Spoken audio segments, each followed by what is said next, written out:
Hello and welcome to another episode from the Real Talk and Revenue podcast. We have myself, Francesca, the accountant, and we have Jordan, the therapist, and we bring real powerful conversations around building revenue, building confidence, how the mindset works, all different discussions around to help others in business and in their personal life. So listen in, tune in, let us know what you think, ask questions along the way and we'll be sure to answer them. Enjoy. Thank you for my coffee. Oh, you're welcome. Me up, 10 to 8. It makes me here at 8, everyone. I didn't do too badly, picking up drinks as well. I know, it's a lot and it gave me a chance to reassess what episodes we've done, where we're going next. I wrote it on, I'm really organised with it. It's like I've got a spreadsheet. It's like, Bella, we need to go on the spreadsheet. We've sold out a retreat. Is it sold out now? Yeah, sold out. And I've learned so much from doing it. And I know that people, inboxing is key. Oh my God, I can't believe it. It's like, you have to almost feel the warmth from people that are liking and commenting and then just send them an inbox. Yeah. It's not forced, it's not manipulating where people think, oh, I'm making them pay. No. This is so valuable what we've done. And not only that, I must be about 10 people said, when's the next one? Yeah. I'm on holiday. Oh, that's or good. I can't make that date for a reason. Yeah. Because I think as well, some people will look at it and think, oh, I'd like to go to that, but maybe it's not for me. Mm-hmm. Do you know what I mean? Like, I've probably done that in the past where I've been like, oh, I don't know if that is for me. Am I allowed to go? Yeah. Do you know what I mean? Like, is it okay for me to go? So actually to be reached out to, like, would you like to come? This is definitely a bit of you. Yeah, it's like, oh yeah, I would actually. Yeah, what is it? Because some people thought they had to speak. Oh, right. So with the podcast live, I welcome people to chip in. I'm not Q&A and... Yeah. But not a, they have to say a piece. Yeah, this is what you do in business. Because my massage lady, she was like, Alex said, do I have to do talking? And I was like, no, it's not that kind of event. And I don't want anyone to feel they do. But I understand that when you walk into a room, it's that overwhelming, who do I talk to first? And, for sure. Because I went to an event on, when was it? Monday? No, I don't know. Monday. I can't think my days. Leaders and accountancy event, and I was so overwhelmed. Yeah. But that's the best travel I've ever done. That was a London event. London. Yeah. Less anxious. Felt overwhelmed walking in. Yeah. There was loads of people there, but people did come up to me because they've seen me on social media, which helps, but then it's again overwhelming. Yeah. They seem to know a lot about, oh, how's your High Rocks going? Yeah. You know, oh, you do a podcast as well. And I'm like, oh my God, people take it in. Yeah. So I did that and travelled home and I'm doing different things. Yeah. So what I'm going to say is, if you're worried about something or you're thinking, oh, I really want to do that, no, it's not for me, give it a go. Yeah, 100%. Give more things a go. And that's what I said to Steve, I'm in my brave era again. Yeah. Because I've gone through a few 6 months of reassessing my health. And gone within myself a little bit. Yeah.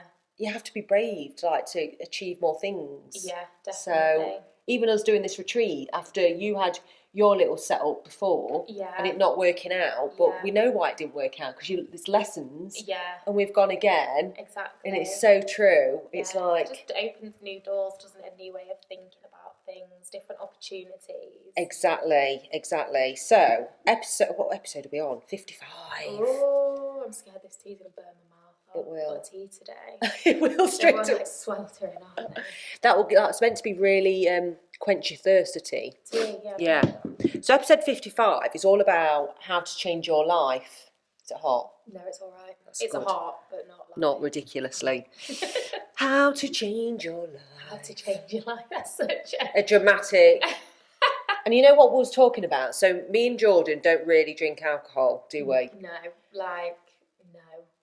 Maybe a Prosecco at a wedding. Yeah. Maybe not. I think we were saying before, weren't we? I think last year I might have drank 2-3 glasses of Prosecco over the year. Yeah, I remember doing that. And then it goes to nothing. You wait. Well, it's just whatever you want, isn't it? Sometimes I'm like, oh, that'd be nice, like a crisp little celebration. And sometimes I'm like, no, I'm not bothered.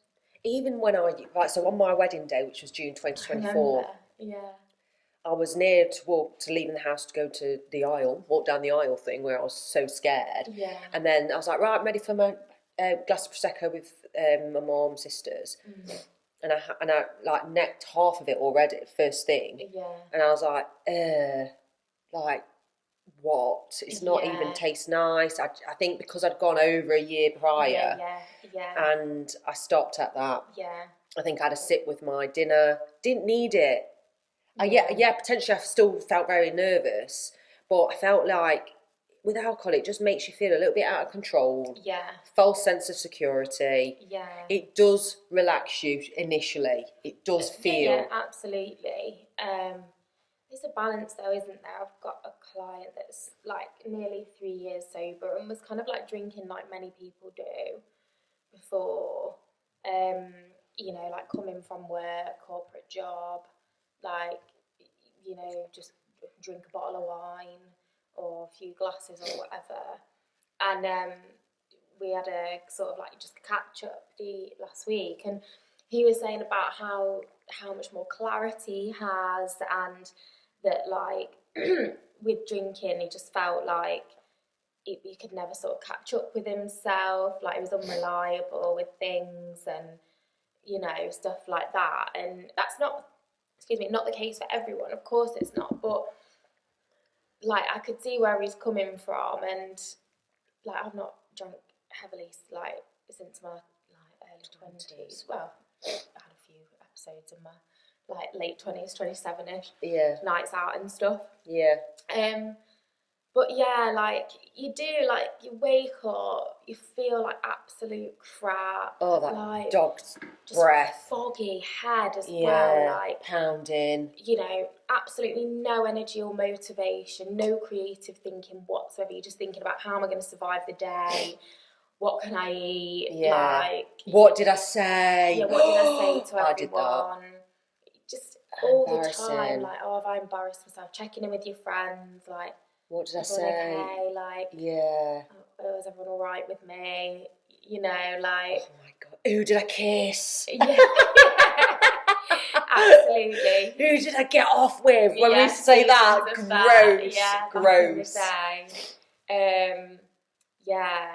It's interesting, isn't it? And many people. So I can only go off experience on how to change your life. But one of the main things that you have to brush past is that concept of your people that you usually hang around with aren't going to get it. And, oh, you're boring. That's the main... I remember hearing it so many times. Well, what are you doing that for? Why are you going home early? Why are you going home now? I'm like... Or, like, just not even entertaining plans. Do you know what I mean? Like, oh, no, that's not for me sort of thing. And I think sometimes it's like naturally, like you say, friends will fall away, like they don't get it, they still want to go out and like drink heavily and party or whatever, and like that's fine for them. But it's the it's ironic because it's the judgment of you for not wanting to do those things. Like I think we spoke about before as well, that people think you're going to judge them because they drink socially, and it's not about that. Like, and I find it's like more heavily the other way around at times. Like where people are like, oh, let your hair down, enjoy yourself, and it's like I'll enjoy myself more if I'm not drinking like it, because it's not for me. Like I'm not bothered. People find it who drink and then say, are you drinking? No, I'm not. They're like, oh, as if then they can't have a nice time. And that you're going to be like judgmental of them drinking and you're not now. And so it is.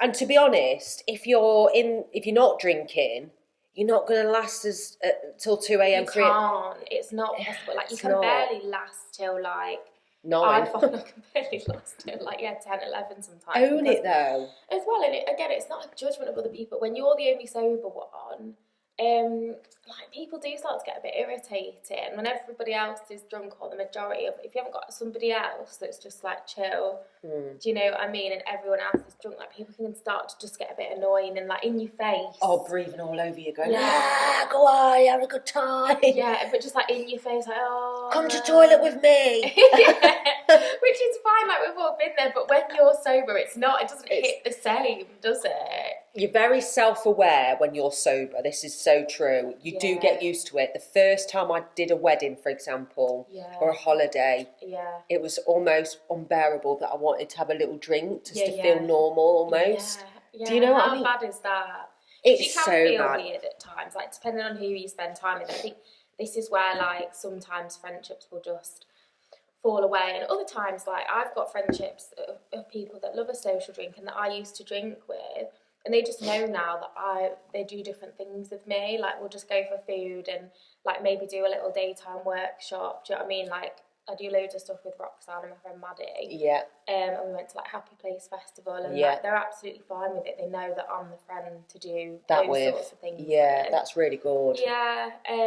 But yeah, other times it's the case of like people thinking you're boring and stuff like that, and especially when you know they enjoy drink the social with drinking and get the shots out or see I find that even at family occasions, like George's family love a like big social drink and stuff, and you know like I think they definitely think at times that I'm boring or uptight even. Do you know what I mean?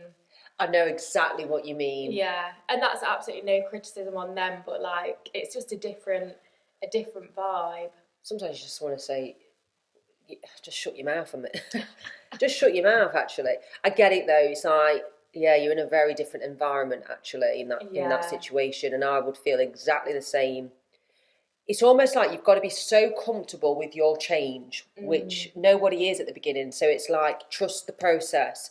I would much rather someone lose every single friend and do a full reset 100%. And see who gravitates back towards you. And the people that gravitate towards you, probably new friendships, new boyfriend, whole new life. It's exciting. It's like, get excited for that. It is, but it's scary for people because it's outside of the comfort zone. Do you know what I mean? But this is something that I say to people in the therapy room all the time for various different reasons. Like if they're thinking of like starting a new hobby, or if they want to set boundaries with friends and family, it's like, but what if what if they get mardy with me and they don't want to speak to me? And I'm like, that's on them. Like if somebody gets mardy and they're not very nice to you because you're doing what's best for you, and they obviously haven't got your best interests at heart. Literally just like let them and just go and find people that resonate a bit better, Why would... You can't always do it in that exact way, like especially if it's like your own family or whatever. You might not want to completely cut ties, but it's just like you say, having that confidence and the comfort over time, and it does get easier as people sort of like adapt to the new like way you operate. Like anything is like, oh, you love a drink. I even had someone say to me like, you used to love a piss up. Like, oh, what? Jordan loves a drink, and I was like, I used to, but I haven't for years now. Like it was. And did you love the drink, or you loved the feeling of fitting in? Yeah, it was the connection with others. That's what it's about, like wanting to fit in and have friends and have people to go out with, and thinking if you didn't do what everybody else is doing, again, like you end up feeling like a weirdo, or like people don't like you, or you're not acceptable, or you're not cool, like you're not in with the popular crowd, which again, it is like a juvenile thing. And it matters a lot more in your younger years. And then obviously we've spoken about this so much, I feel like, as you age and you kind of know yourself a bit more and you're learning more about yourself, you understand yourself a bit more, and you're in like different seasons of your life. Like in school, you kind of, if you don't fit in, you can have a really hard time, can't 100%. You? Whereas then when you're in the workplace, similar but not to the same degree. Yeah. And then, when you're doing what's best for you as an adult, you don't have to go in and see certain people all the time. You can avoid people. You've got more control over your life. So it's difficult. It's interesting because it's like if you've been in a business for years and then you're progressing in your role, and then your colleagues see you as, oh, look at her in a new role. Yeah. It's the same thing, isn't it? God, they've gone a bit harder on. Oh, you have to embrace that and remind yourself your why, because you'll know what your end result is. You want to progress in your career. We should be allowed, and people will make remarks because it's like they're not progressing in theirs. Yeah. And it's, if you can be self-aware, because I used to judge, well, I do judge still, I'm not saying I don't judge, we all judge. I have to catch myself though and look inward, we've discussed this before, and go, what's that uncomfortable going on feeling? But what I've learned is, since I've changed my life and come away from those sorts of toxic people, is that the more I encourage others and support what they're doing, and I've done it for years, this is prior to the business, it elevates you. Oh, 100%, yeah. And people aren't willing to do that because it does feel weird at first, like you're supporting somebody else, going out your way to help them, which I've done. You don't get it back necessarily, and that feels shy, I won't lie. But that's okay, because you're learning on that journey, and then you'll learn who's right for you, who do you want in your life, who's actually more toxic than you actually realise for so long. You think they were your best friend at the time. Oh my God, they wasn't. Yeah, that's it. Or maybe they were and it was for a season. And then when you, like you say, when you stop doing something that they're prioritising, it's never then a good match, is it, anymore? So, yeah. Aren't you living your best, like when people go out drinking, living their best lives? Are you not living your best life drinking? It's such a funny thing, isn't it? Because again, like, maybe you are, like, maybe that's your best life, and like maybe that's your idea, because it's subjective, isn't it? Like everything's subjective, like success, like what's fun, what's not. Like, so maybe for some people that is, and that's absolutely fine and great. But then if your best life's like, going on like wellness events or eating a nice meal, a coffee and a walk. My thing is like, I just love a bookshop. Yeah, well, fair enough. I'm reading my book. I'm done my own little book club. Yeah, I'm like nearly through the book club book that I've been doing in the podcast. Yeah. With Francesca Amber. Yeah. And I went to her book signing the other night, which I just really enjoyed. And there was actually a girl there when I was like looking at the books afterwards in the shop. She was like, "Excuse me." I was like, "Oh, hi." Turned round and she was like, "I'm trying to like just like connect with new people." She was like, because a bit like one of the girls like asked a question about like, how do you talk about manifestation and the law of attraction with people who think it's just like a load of rubbish? And like, it's not. Fran was saying like, yeah, she was like, basically just let them. Like, I just think, oh well, like you're missing out. Like, I'm not. Think people it's any less, or people do miss out on. You know, like you can just go on believing what you want to believe. Like, it doesn't impact my life, sort of thing. She was like, you just have to sort of let them and get on with it. So she came up to me, this girl, and she was like, "Oh yeah, I'm trying to connect with people that are into like manifestation and enjoy similar things, similar mindsets." She was like, "So I find that I can't really talk to anyone that I know about things, like they're not interested." And I was like, "Oh yeah, like sure." Like, connected with her on social media and then she was like, "Oh, you were speaking to Francesca Amber as if you know her, have you met her before?" And I said, "Yeah, like a few times at just different events." And I saw her at Happy Place, and she was like, "What's that?" She was asking me about it, and she was like, "That sounds so good." And I was like, "We're probably going to go next year, so I'll drop you a message, like, happy to like meet you there. We're going with like a friend or two friends." Yeah. But do you know what I mean? And I just think, like, actually, you might meet new friendships along the way when you start changing your life. Well, you definitely do, don't you? Because you go to these events and you meet like-minded people. Yeah. That's what happens. But like you said, you might have to do new things and put yourself in new spaces that you wouldn't ordinarily do. So it's literally when I changed my life, I think I was around 25. My son was 1, Bella was 4. And I woke up one day, and I've shared this on podcasts, and I literally thought, nobody's coming to save you. So you've got to sort your shit out. Yeah. Stop relying on people. It's like I was relying on child maintenance from ex-boyfriend, or relying on, I don't know, just people to put it on my lap, I suppose. Put the career. Also probably thinking that you didn't have any other choice or control. I didn't have a clue how to do it because of the environment I was in. Yeah. And stayed in, and all I knew from my upbringing, obviously my mum was more the stay at home but doing little jobs, and my dad was more the earner, but that wasn't a stable relationship for me to learn from, if I'm really honest. So it's interesting because I think give people a break, because they all have backstories. Oh, 100%. Even if they are drinking heavily and they're going through a hard time, you can't rescue people at the end of the day, you can't, but at the end of the day, if it's not suiting you, if you're around people that drink a lot, but you deep down don't really want to. Yeah. I've heard this when you've been best friends since school, and they're like the good time, let's go out, drink wine club, or whatever, and you don't want to. You can change that by not doing it anymore, but it's going to feel frigging uncomfortable, but please lean into it and start somewhere. So literally, for example, how did I change my life? I really thought about what I wanted to achieve, and my first step was a career, a lifelong career, which for me was accountancy, because everyone needs an accountant. That's how it literally started, and I was good talking to people, so that's win-win. And then I'm trying to think, just silly little things like, here I got told you'll never be an accountant, you're boring. I felt boring, if I'm honest, because it was a newfound way. But I started like research, like on the internet was obviously about, I'm not that bloody old, but you start researching and looking on social media, and it was really only Facebook back then. And again, my circle was all full of people going out, so I was consuming that, and I thought, God, this is odd. I think as well it was the time of like, is it like Geordie Shore, Jersey Shore? Yeah. Those kind of Only Ways programmes. Essex. I was watching. Where like going out and drinking.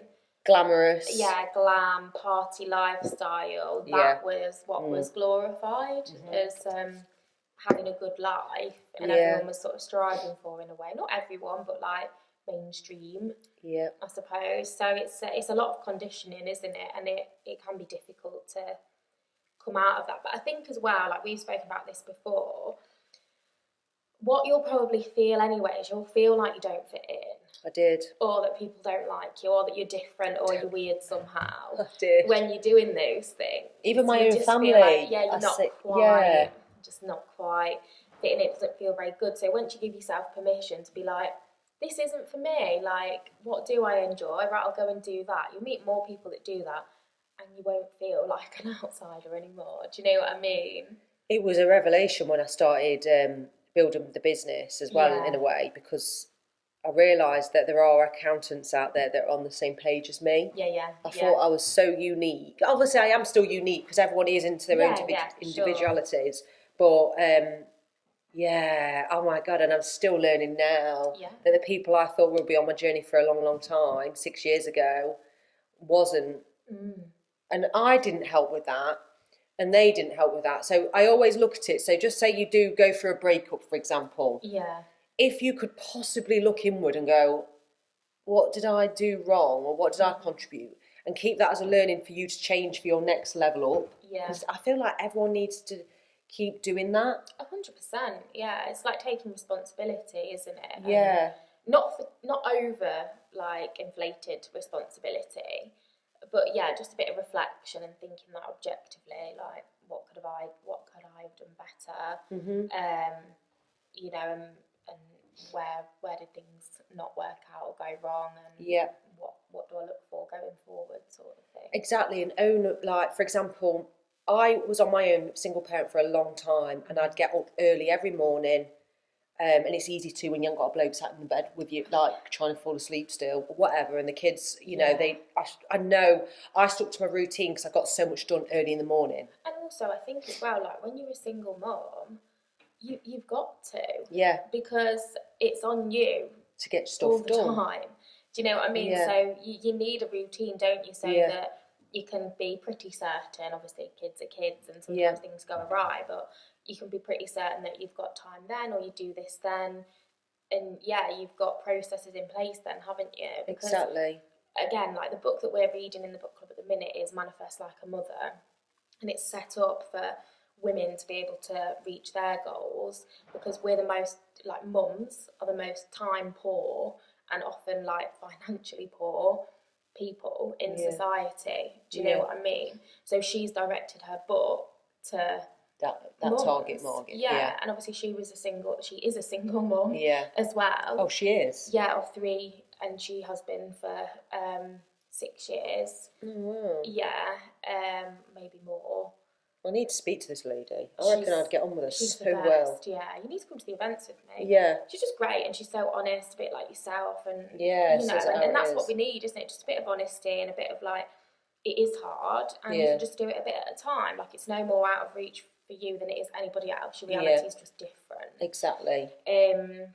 So I love that. But yeah, like you would have had to have had a rigid routine because that's what will have gotten you through each of the days and given you and your kids structure and like a sense of calm really as you're working towards new goals and things. So then I learned that obviously I was getting up my morning routine. So then I thought no one would ever want to be with me because I'm so hot on routine and got my own way and this, that, the other. And obviously I wasn't on my own all the way throughout, but I was on my own for a good solid 4 years without. Yeah. And then, anyway, so long story short, I met Steve, who was probably a classic lying till 10, 11 on a weekend, even with kids, because they lie in, don't they? And that's fine. And I thought to myself, how's this going to... I didn't say this at the time, but actually, you don't need to nag at someone, get up early, or get up... Just show them what you're doing. Yeah. Just get on with your routine. And it might inspire them to, like, get up with you. And if you love each other, you will bend the rules. I won't bend the rules as in lay in bed all morning, as in sleep because I'm changing who I am. That's different. Yeah, and because that's not what you want to do or enjoy. No, but you might inspire someone to go, actually, she gets so much done before 8 a.m. I'm going to start doing that. Yeah, and I think that's great. But also, I think it's okay if Steve did that and you get up and neither one of you force the other. Do you know what I mean? Exactly. Like, sometimes you just need somebody to be like, yeah, that's fine, good for you. Yeah. Like, rather than like, oh, why do you have to get up so early? Exactly. Come back and get in bed. Like, just not chill again. out. It's the weekend. Like, oh God, you're always on the go. Like, sometimes it's not that they have to do the same as you. It's just that they just let you get on with what you want to get on with, and vice versa. Exactly. Do you know what I mean? Yeah, that's been, and like I said, I do take the mick, like, before me, you'd have been having a nice sleep. I bet you're sick of me, like, joking, as in, like, there's me bounding round. And he does lay in longer than me sometimes. I'm not saying, get up. Or I'll just go, Steve, are you waiting? And we have this little funny thing we do. Yeah. But it's just, you have to, like, own who you are. Yeah. When you are going to make some changes, and people are so insecure that they'll just revert back because they're scared to own who they want to be. Yeah, and it's like also knowing that you might get a bit of criticism at times. Yep.